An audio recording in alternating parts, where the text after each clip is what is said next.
Thank you. So I have an image. I have this image, like, I came onto the planet, and in the womb, my father was a communist. His parents belonged to the Communist Party.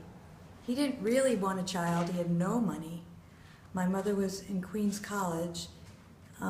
She didn't finish college, and so he said to my mother in the womb, will you kill her? Will you abort her?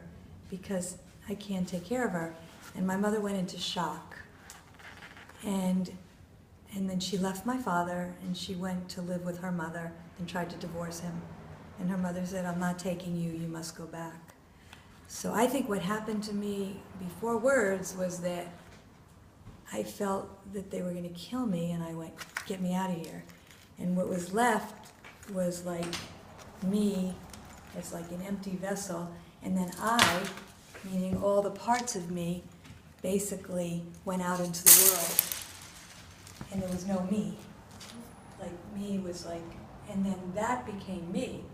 So it was like me, the caretaker, me, the good student, me, the one who worked with blacks and Puerto Ricans, me, the one who took care of my aunts, me, the one who took care of my brother, me, the one who just tuned into my mother's psychosis, and it was like me who went to Africa, joined the Peace Corps, me who just tried to see that I was terrified that everyone on the planet was going to die. Because on some deep level in my core, it was like, you're all going to die, so I better be a Hakomi therapist, I better create a training.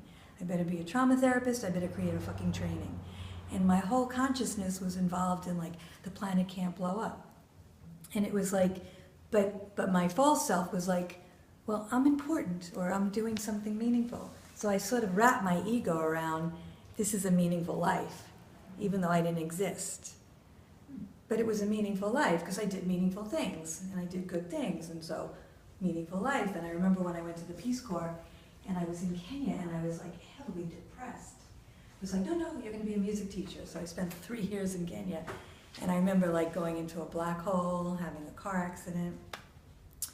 So Neely looked at me about 4 years ago at Romamu, and she's like, you're in the dark night of the soul. I was, what do you mean? It's like, it was like I had been so much in the black hole, but there was so much shame. She's like, well, you're just breaking apart. And I go, but nobody wants to know that. She says, but I do. It's like, who are you? And so there was so much shame of loneliness and isolation. It was like layers of shame. And I kicked and screamed. I remember she tried to help me. I was like, leave me alone, like the terror.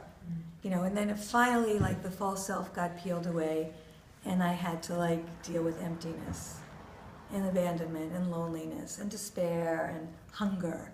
And unfortunately, I had an apartment for 10 years with about 50 boxes. So I made sure that nobody came into my home, because I had boxes everywhere of my mother's life, my brother's life, everyone's life but mine. So nobody could come into my home at all. Therapists used to say, well, if you love them, you'll invite them in. They won't mind that it's a mess. But no. So I'm so grateful that I can actually talk about it and like have a sense of humor about it. So basically, you know, like I'm picking up all these fragments, you know, and like each fragment, there's like, oh, you want to call me back, but you don't call me back. So there's anger, and then there's fear, and then there's loneliness, and I just pick up the fragments, and then all of a sudden I'm putting each fragment back in. So all the fragments are like coming back in. And then I'm forgiving my mother, forgiving my father, forgiving my brother, my stepmother. And all of a sudden, it's just between Rosh Hashanah and Yom Kippur, like I'm like, holy fuck. Like I actually love everybody now. Like I actually accept them. And I keep saying, is it gonna last? Is it gonna last? So my husband wants to move to Florida, and my father has Alzheimer's, and I'm giving up my home, and it's all okay. It's really all okay.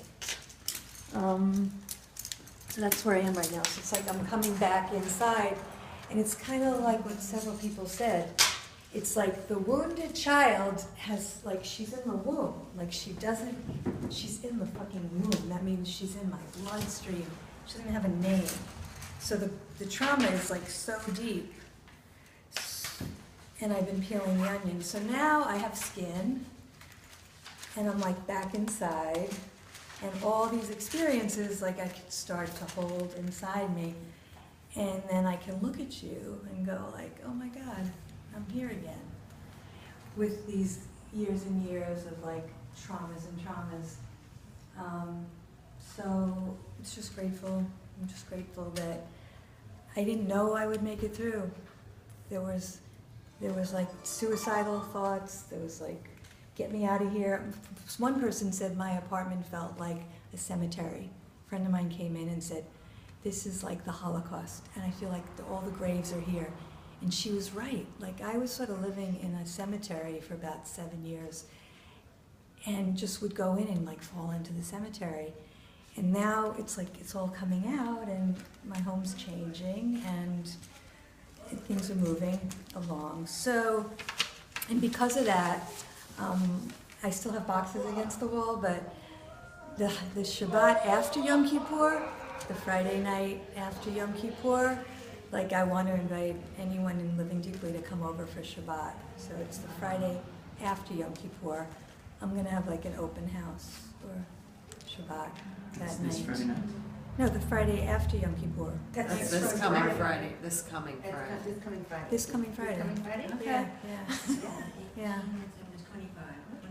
The Where do you live? 25th, the night of the 25th. And You can I can just send an Oh, email. yeah. I can send an Yeah. email? That's great. Yeah. So I'll be there. you're going to see some of the past, and some of the present, and some of the future. I've been in there. It's whatever. So Can you give us a blessing, sweet pie? my blessing is that each one of us can find our way back home, where we actually feel our own essence, and we feel the separateness, and that we can walk the planet looking at other people's essence, not their personality, but that we can actually look at the essence of people from different cultures, and that like watch the personality, but like really focus on the essence. Because once we go essence to essence, we'll start to be able to really help people come home again. And the essence is like, it's not psychology, it's just the pure soul being of that person, whether they're black or white or Jewish. And that we can watch ourselves when we get caught in other places and not judge ourselves, but know that we all really want to be born again into God, and it's a mother-infant state. It's a state of deep intimacy that a mother has with an infant. It's all energy. I just pray that we could experience that with each other and with ourselves and take it into the culture. Amen. Amen. Thanks. I just want to bless you that you continue doing the amazing deep work that you've been doing, and that it's so wonderful to hear you now coming from the inside place out, you know, and just really speaking from your vulnerability and just really sharing with us who you are. And I just want to bless you that you continue doing the amazing work that you're doing, letting us love you and know you.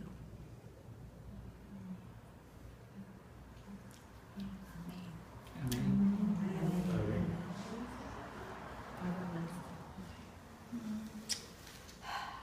I just want to say thank you for that great analogy, but also that all of those, I bless you to do what you're continue doing what you're doing, which is to love all of those different parts, each one of which is so accomplished and deep, and that you did all of that work, all of those years, and became, even though you felt, you see them as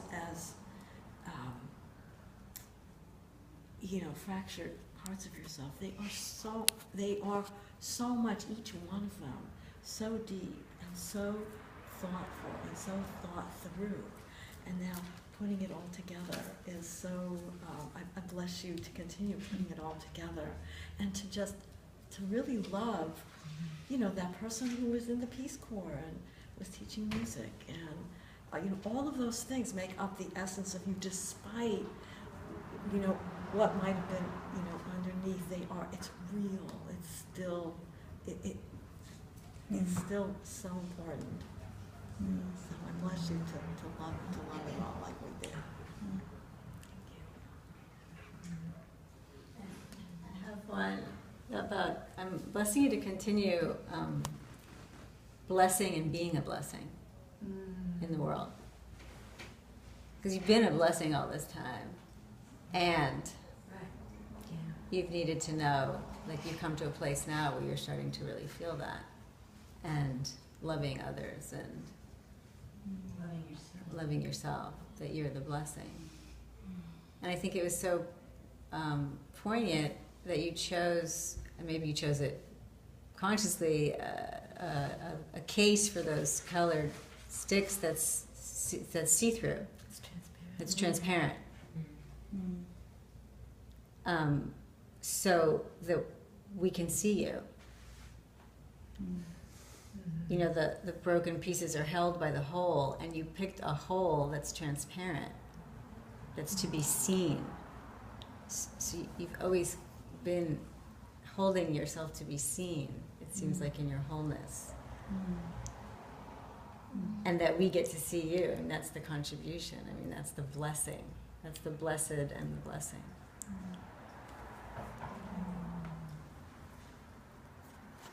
And my blessing is for you to see the love and beauty of your own essence. Since you see it in everybody else and see it in yourself. I hope you do.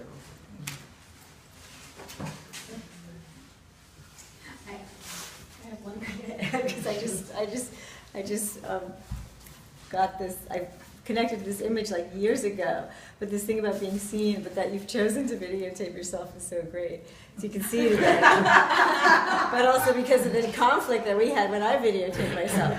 Because I get that, and I get that it brings up the trauma, and we all need to be with it in a certain way, and it's not right or wrong, but I love that you've chosen this, because I want you to see it. I want you to get to see it, because it's really worth seeing. Yeah. It's really worth seeing. You're really worth seeing. Thank you.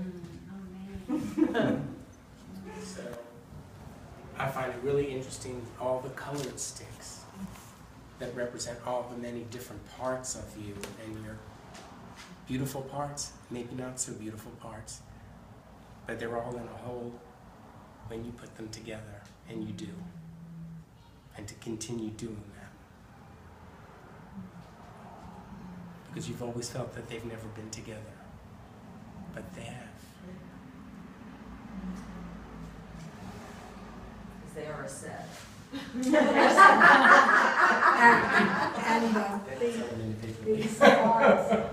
These beautiful parts and some of the not so beautiful parts make up the gestalt, which is more. You will be more than all of the whole. Yeah. You're not the whole, you're the gestalt of all the parts. Yeah, I've never seen you glowing with happiness the way you are right now. So may that continue. May you touch into this place again and again and again.